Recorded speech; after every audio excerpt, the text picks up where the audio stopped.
Hello साथियों, आप सभी का आपके इस प्यारे से यूट्यूब परिवार में हार्दिक स्वागत है। आई होप आप सब अपने घरों में अच्छे होंगे, स्वस्थ होंगे और बहुत अच्छे से अपनी पढ़ाई को कंटिन्यू कर रहे होंगे। देखिए, आज की क्लास उन सभी विद्यार्थियों के लिए, उन सभी साथियों के लिए इम्पोर्टेंट होने वाली है जो अपना नेक्स्ट सीटेट इस बार देने वाले हैं, क्योंकि सीटेट को देखिए पास करने का एक रामबाण जो उपाय है वो है PYQs। तो इस क्लास को बहुत लंबा नहीं रखेंगे हम। सीटेट के सब्जेक्ट वाइज अभी तक के जितने भी PYQs हुए हैं उन सभी को हम पेपर 1, पेपर 2 और सब्जेक्ट वाइज जो है वो देखने वाले हैं। आज की क्लास को स्टार्ट करते हैं। देखिए, इसमें हम सिर्फ क्वेश्चन और उसका जो करेक्ट आंसर है उसी को ही अभी देखने वाले हैं। डिस्कशन आपको इसके बाद वाली वीडियो में मिलेगा। तो अगर आप सभी जो है चैनल पर पहली बार विजिट कर रहे हो तो चैनल से ज़रूर जुड़ जाना और प्लीज़ वीडियो को लाइक, शेयर और चैनल को सब्सक्राइब करना मत भूलना। आइए स्टार्ट करते हैं अपनी आज की क्लास को। आज की हम इस क्लास में हमारा जो सीटेट का दिसंबर 2024 में पेपर कंडक्ट हुआ था सीटेट का, तो यहाँ पे हम उसी को डिस्कस करने वाले हैं अभी। तो ये आपका सीटेट पेपर 2 का आज हम CDP का जो सेक्शन है उसके जो 30 क्वेश्चन आपके पेपर में पूछे गए थे उसको देखने वाले हैं। तो क्लास से ज़रूर जुड़ जाना और वीडियो को अंत तक देखना, क्योंकि PYQ जो है वो बहुत महत्वपूर्ण भूमिका निभाने वाले हैं आपके पेपर में। देखिए, मैं क्वेश्चन को जो है आपको हिंदी में ही रीड करके बताने वाली हूँ। तो जो इंग्लिश मीडियम वाले मेरे साथी हैं वो साथ साथ जो है क्वेश्चन को देखते रहेंगे और उनके जो सही आंसर है वो भी सुनते रहेंगे। दृष्टिबाधित बच्चों की ज़रूरतों को पूरा करने के लिए सहायक तकनीकी उपकरणों के उदाहरणों में से क्या शामिल है? आपके ऑप्शन जो थे वो इस प्रकार थे। अब इसका जो सही आंसर है वो आपका हो जाएगा ऑप्शन नंबर 3। इसका मतलब है आपका जो A, B और C जो है इसका राइट आंसर हो जाएगा। वैकल्पिक कंप्यूटर इनपुट उपकरण, ब्रेल, इम्बासर और प्रदर्शक, वाक पहचान सॉफ्टवेयर और सांकेतिक भाषा का प्रयोग जो है वो ऑप्शन नंबर D इसमें एलिमिनेट कर देंगे। तो इसके साथ सही आंसर हो जाएगा ऑप्शन नंबर 3। आइए अपने प्रश्न नंबर 2 की तरफ चलते हैं। स्वालीनता वाले विद्यार्थियों के समावेश का समर्थन करने के लिए ऐसा उपयुक्त माना जाता है कि, इसका आपका राइट आंसर हो जाएगा ऑप्शन नंबर 2। ठोस, शाब्दिक और सुसंगत भाषा का प्रयोग करना चाहिए। तो ऑप्शन नंबर 2 जो है वो करेक्ट हो जाएगा इसका। नंबर 3 की तरफ चलते हैं। प्रश्न नंबर 3 में वो कह रहा है कि कक्षा में प्रतिभाशाली और रचनात्मक बच्चों की ज़रूरतों को पूरा करने के लिए क्या महत्वपूर्ण है? तो आपका सही जवाब हो जाएगा ऑप्शन नंबर 3। उन्हें सीखने की प्रक्रिया में व्यस्त रखें और उनकी दिलचस्पी को बनाए रखें। प्रश्न नंबर 4 देखते हैं। कक्षाओं में छात्रों की असफलता से शिक्षिकाओं को किस प्रकार निपटना चाहिए? इसका ऑप्शन हो जाएगा आपका 3। अपनी खुद की शैक्षणिक रणनीतियों का आलोचनात्मक परीक्षण करके। प्रश्न नंबर 5 देख लेते हैं। प्रश्न नंबर 5 में वो कह रहा है कि संरचनात्मक प्रश्न नंबर 5 देख लेते हैं। संरचनावादी अधिगम में पूर्व ज्ञान की क्या भूमिका है? इसका सही जवाब हो जाएगा आपका ऑप्शन नंबर 4। संबंध बनाने और नए अधिगम को सुगम बनाने के लिए पूर्व ज्ञान महत्वपूर्ण है।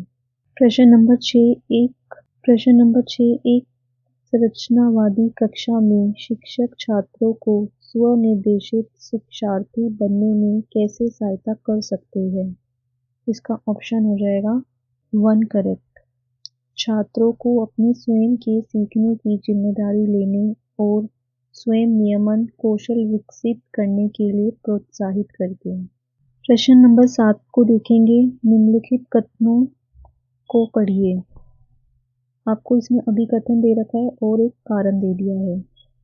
एक माध्यमिक विद्यालय की शिक्षिका अपनी कक्षा के छात्रों को बेहतर ढंग से समझने के लिए उनके माता-पिता के साथ नियमित संपर्क में रहती है। ये हमें अभिकथन दे दिया है। अब हमें कारण क्या दे दिया है? समुदाय को यह निर्देशित करना चाहिए कि बच्चों को कैसे और क्या सीखना चाहिए।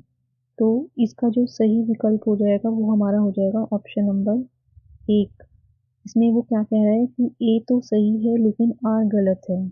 मतलब आपका जो अभी कथन दे रखा है वो सही है, लेकिन आर जो है, जो आपको कारण है वो गलत है। इसलिए ऑप्शन नंबर 1 इसका सही जवाब हो जाएगा। प्रश्न 8 देख लेते हैं।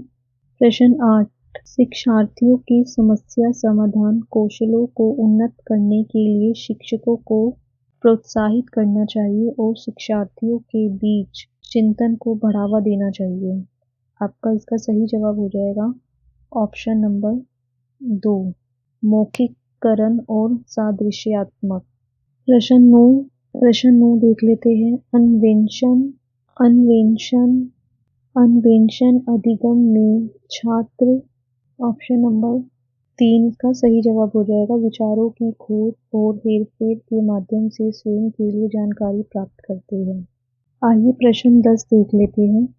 यह महसूस आइए प्रश्न संख्या 10 देख लेते हैं।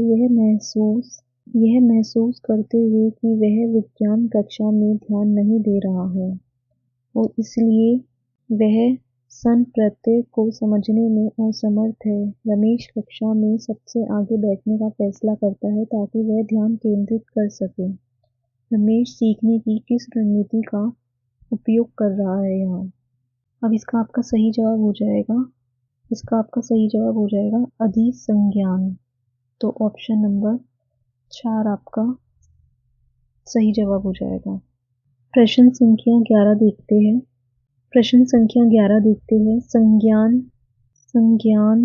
संज्ञान के संदर्भ में भावनाओं के बारे में निम्नलिखित में से कौन सा कथन सही है? आपका इसका सही जवाब हो जाएगा ऑप्शन नंबर 1। भावनाएं संज्ञान के विभिन्न पहलुओं को नियंत्रित करती है, हालांकि इनके प्रभाव की मात्रा और दिशा बहुत के कारकों पर निर्भर करती है। प्रश्न नंबर 12, शिक्षक छात्रों में आंतरिक प्रेरणा कैसे बढ़ा सकते हैं? इसका सही जवाब हो जाएगा ऑप्शन नंबर 2, सीखने का आनंद पैदा करके। एक बार इंग्लिश मीडियम वाले जितने भी साथी है वो क्वेश्चन को एक बार रीड कर लेंगे, देन हम हिंदी की तरफ मूव करते हैं। देखिए इसमें क्या कह रहा है, निम्नलिखित में से कौन सा कथन आंतरिक और बाह्य अभिप्रेरणा के बीच संबंध का सही वर्णन करता है? यहाँ पे सही पूछा गया है, ठीक है। तो आपका इसका ऑप्शन सही हो जाएगा ऑप्शन नंबर 2। आंतरिक और बाह्य अभिप्रेरणाएं एक दूसरे के साथ जटिल तरीके से अंतर्क्रिया कर सकती है, जिसमें एक प्रकार की अभिप्रेरणा दूसरे को प्रभावित करती है। इंग्लिश में भी एक बार आप देख सकते हैं, इसका ऑप्शन नंबर 2 जो है वो करेक्ट हो जाएगा। क्वेश्चन नंबर 14 की तरफ मूव करते हैं। उन बच्चों में अकादमिक प्रदर्शन और बौद्धिक क्षमताओं में धीरे धीरे सुधार आता है जो वंचित परिवेश को छोड़कर समृद्ध परिवेश में प्रवेश करते हैं। उपयुक्त तर्क मुख्य रूप से विकसित की निम्नलिखित में से किस बहस की ओर इशारा करते हैं? इसका ऑप्शन नंबर 4 जो है वो करेक्ट आंसर हो जाएगा, स्थिर बनाम वृद्धिशील। आइए अपना अगला प्रश्न देख लेते हैं, इसमें हमें क्या दिया हुआ है। आइए अपना अगला प्रश्न देखते हैं। अभिकथन दिया हुआ है, जब हम बचपन को एक ही श्रेणी के रूप में देखते हैं तो हम जेंडर, जातीयता, सामाजिक वर्ग के संबंध में बच्चों के बीच सामाजिक और सांस्कृतिक अंतर खो देते हैं। और इसका कारण हमें दे दिया, बचपन एक सामाजिक संकल्पना है। तो इसका सही जो आपका उत्तर हो जाएगा वो हो जाएगा ऑप्शन नंबर सी। मतलब दोनों जो है वो ट्रू है और आर जो है एक ही सही व्याख्या करता है। प्रश्न नंबर 16 को देखते हैं। निम्नलिखित में से कौन सा कारक जीन पियाजे द्वारा प्रस्तावित संज्ञान में परिवर्तन करने वाले कारकों में से नहीं है? तो यहाँ पे नहीं पूछा है, तो आपका जो है ऑप्शन नंबर पहला जो है वो सही हो जाएगा, सांस्कृतिक उपकरण। आइए प्रश्न 17 देख लेते हैं। आइए प्रश्न 17 देख लेते हैं। आइए प्रश्न 17 को देख लेते हैं। अभिकथन जीन पियाजे ने माना कि सीखने की प्रक्रिया पूरी तरह आनुवंशिकता पर निर्भर है और हमें कारण दे दिया विकास आनुवंशिकता और पर्यावरण के बीच पारस्परिक क्रिया का परिणाम है। देखिए इसका जो सीटेट ने आंसर जो था वो जेड ऑप्शन चूज किया था। इसका मतलब है कि अगर किसी भी विद्यार्थी ने ऑप्शन नंबर 1, 2, 3 और 4 इनमें से कोई भी ऑप्शन को टिक किया होगा तो सीटेट ने चारों ही जो जवाब है उसको सही मान लिया था। तो इसका जवाब जो है ना, इसमें ऑल जो है वो सभी ऑप्शन को सीटेट ने करेक्ट मान लिया था। तो इस तरीके के आपको सीटेट के द्वारा जो है कभी कभी आंसर की जब रिलीज होती है तो इस तरीके से जैसे यहाँ पे ऑप्शन नंबर जेड दे दिया और साथ में वो मेंशन भी कर देता है, तो इसका मतलब है कि चारों जो है करेक्ट हो जाएंगे।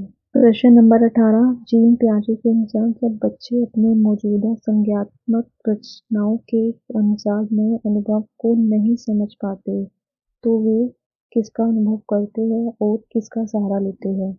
तो इसका ऑप्शन नंबर सी जो है वो सही हो जाएगा, असंतुलन और अनुकूलन। प्रश्न नंबर 19 देख लेते हैं। जहाँ जीन पियाजे बच्चों को देखते हैं वहीं वाइगॉत्स्की जो है वो बच्चों को किस प्रकार देखते हैं।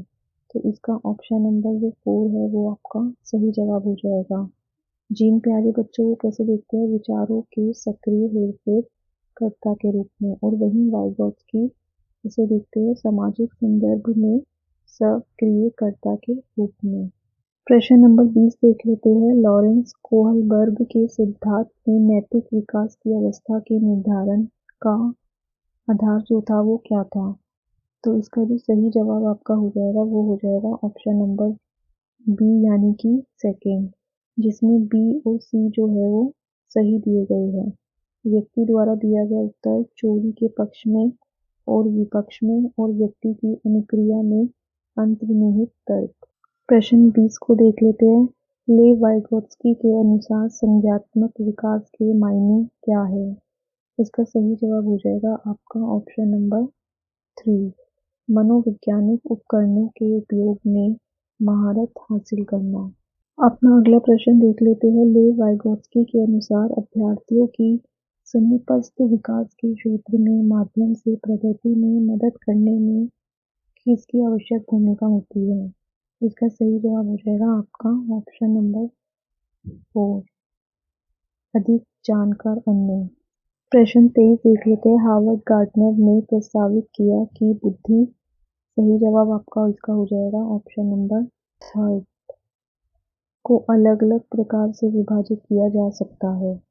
प्रश्न संख्या 24 प्रगतिशील शिक्षा क्या है। इसका सही जवाब आपका हो जाएगा ऑप्शन नंबर 4, शिक्षा के प्रति एक दृष्टिकोण जो व्यक्तिगत शिक्षा एवं छात्र केंद्रित कक्षाओं पर जोर देता है। प्रश्न 25 देख लेते हैं। अभिकथन माध्यमिक विद्यालय में लड़कियां अक्सर चुप रहती है और कक्षा की चर्चाओं में उनकी गैर भागीदारी हो सकती है। कारण हमें दे दिया आनुवंशिक बनावट को देखते हुए लड़कियां माध्यमिक विद्यालय में चुनौतीपूर्ण पाठ्य चर्चा को समझने और उसका सामना करने में सक्षम नहीं है। तो इसका जो सही जवाब हो जाएगा वो हो जाएगा ऑप्शन नंबर 2, दोनों जो अभिकथन और कारण गलत दिए हुए हैं। प्रश्न संख्या 36 मूल्यांकन की प्रकृति कैसी होनी चाहिए और मूल्यांकन कार्य कैसा होना चाहिए। इसका सही जवाब आपका हो जाएगा ऑप्शन नंबर 3, मूल्यांकन की प्रगति गतिशील होनी चाहिए और मूल्यांकन का कार्य प्रामाणिक होना चाहिए। प्रश्न 27 देख लेते हैं। अभिकथन ऐसा उपयुक्त माना जाता है कि अधिगम के लिए आकलन करते समय मानवीकृत परीक्षणों पर निर्भर नहीं करना चाहिए, और हमें कारण क्या दिया हुआ है, निकट संदिग्ध परीक्षण में प्राप्त अंकों की तुलना एक निर्धारित प्रदर्शन मानक से की जाती है। इसका सही जवाब आपका हो जाएगा ऑप्शन नंबर 4, हमें दोनों सही दिए हुए हैं लेकिन जो आर है वो अभिकथन एक ही सही व्याख्या नहीं करता, तो इसलिए ऑप्शन नंबर 4 इसका सही जवाब हो जाएगा। प्रश्न प्रश्न 28 देख लेते हैं। निम्नलिखित में से कौन सा ऐसा प्रश्न का एक उदाहरण है जो छात्रों में विश्लेषणात्मक कौशल को बढ़ावा देता है? इसका सही जवाब हो जाएगा ऑप्शन नंबर 1। स्तनधारियों ने अपने को वातावरण के लिए कैसे अनुकूलित किया है? प्रश्न नंबर 29 देख लेते हैं। अभिकथन एक समावेशी कक्षा विभेदित निर्देशन का पालन नहीं करती है। कारण हमें दिया हुआ है, समावेशन एक नीति है जो एक जैसे सीखने के लक्ष्यों, रणनीतियों, मूल्यांकन विधियों को प्रदान करके समान अवसरों पर जोर देती है। देखिए जो दोनों अभिकथन और हमें जो कारण है वो हमें गलत दिया हुआ है, इसलिए हमारा ऑप्शन नंबर 2 जो है यहाँ पे सही हो जाएगा। दोनों फॉल्स है, दोनों गलत हैं। आइए अपनी क्लास का आज का आखिरी प्रश्न CDP का क्वेश्चन नंबर 30। व्यक्ति प्रथम भाषा का उपयोग जैसे कि अधिगम अक्षम छात्रों के बजाय अधिगम अक्षमता वाले छात्र के संबोधन का उपयोग करना।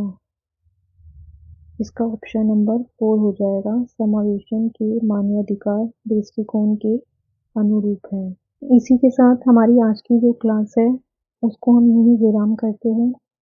आप सब कमेंट करके ज़रूर बताना आपको दिसंबर, ये हमने जो था दिसंबर 2024 का पेपर CDP का डिस्कस किया था। आप सब कमेंट करके ज़रूर बताना आप सबको 30 में से कितने क्वेश्चन जो है वो करेक्ट सही आते थे।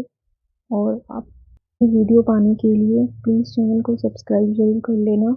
मिलते हैं अपनी नेक्स्ट क्लास में। Thank you.